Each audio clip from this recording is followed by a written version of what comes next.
আসসালামু আলাইকুম এভরিওয়ান, সবাই কেমন আছেন? আলহামদুলিল্লাহ, আপনাদের দোয়ায় আমিও বেশ ভালো আছি। হঠাৎ করে তোমার জীবনে একজন আসবে, শুধু তোমার কথা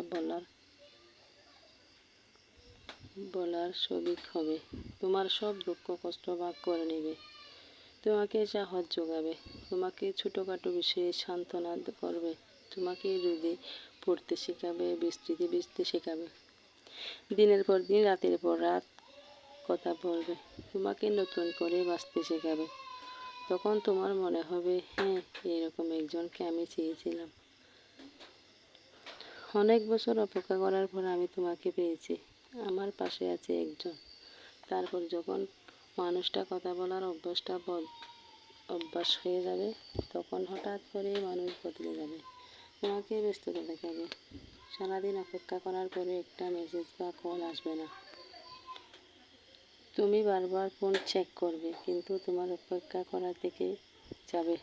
প্রথম তোমাকে বোঝাবে যে নিরুপায়, তার জীবনে বেশি ব্যস্ততা, তাই সে সময় দিতে পারছে না। এরপর আস্তে আস্তে সব বন্ধ করে দেবে। তারপর তুমি বুঝতে পারবে সে আর তোমার নেই। তারপর তুমি মেসেজ বা কল বন্ধ করে দেবে। সে মানুষটার জন্য তুমি ডিপ্রেশনে থেকে বেরিয়ে এসেছিলে, আবার সে মানুষটির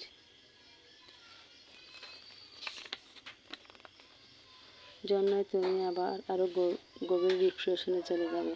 তখন মনে হবে আগের তুমি ভালো ছিলে, আগের একাকিত্ব ভালো ছিলে। জীবনে একা থাকা খুব সহজ, কিন্তু জীবনে কেউ এসে চলে যাওয়ার যে একাকিত্ব, সেটা বড় কষ্টদায়ক।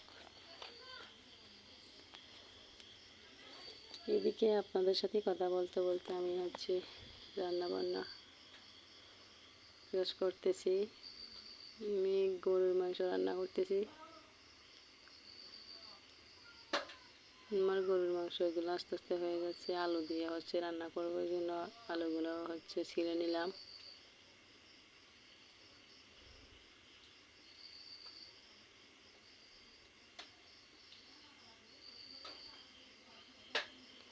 আপনারা আসলে অনেকেই বাজে মন্তব্য করেন, এখানে গল্প বললে এখানে সব কিছু আমার জীবনে ঘটছে বিধায় আমি তাই বলছি, এরকম মনে করেন। আসলে তেমন কিছু না, আমি বারবার কিন্তু বলি, আপনারা কিন্তু বাজে মন্তব্য করবেন না কেউ।